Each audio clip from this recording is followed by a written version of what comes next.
Amanda Gorman is opening up about preparing for her history-making performance at Joe Biden's inauguration in an essay for the New York Times, which was published on Thursday.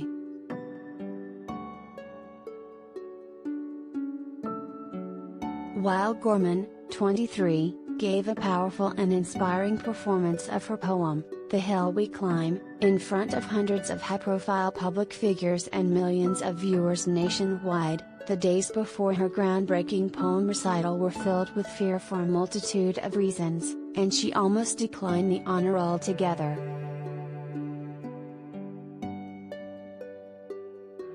Just a few weeks before, domestic terrorists assaulted the U.S. Capitol, the very steps where I would recite, she wrote.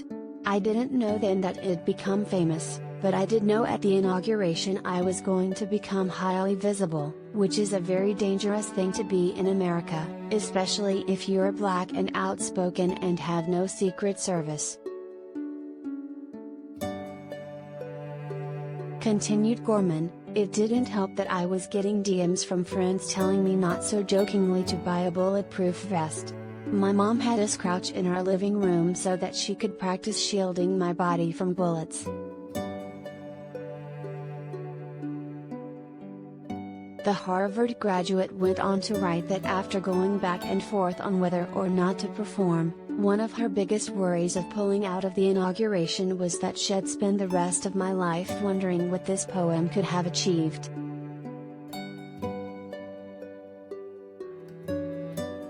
On that January 20th, what I found waiting beyond my fear was every person who searched beyond their own fears to find space for hope in their lives, the activist, who is the youngest inaugural poet in U.S. history, wrote, later adding, so do not fear your fear.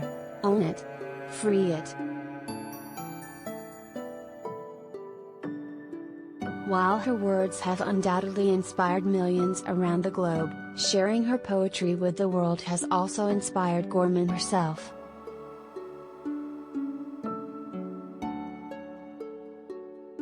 I spent a lifetime thinking about the power of language, and what it feels like when that power is withheld from you, she told People in the March 2021 issue spotlighting women changing the world, adding that performing her poetry got her thinking about a shift in her future in politics, something she had been pondering while attending Harvard.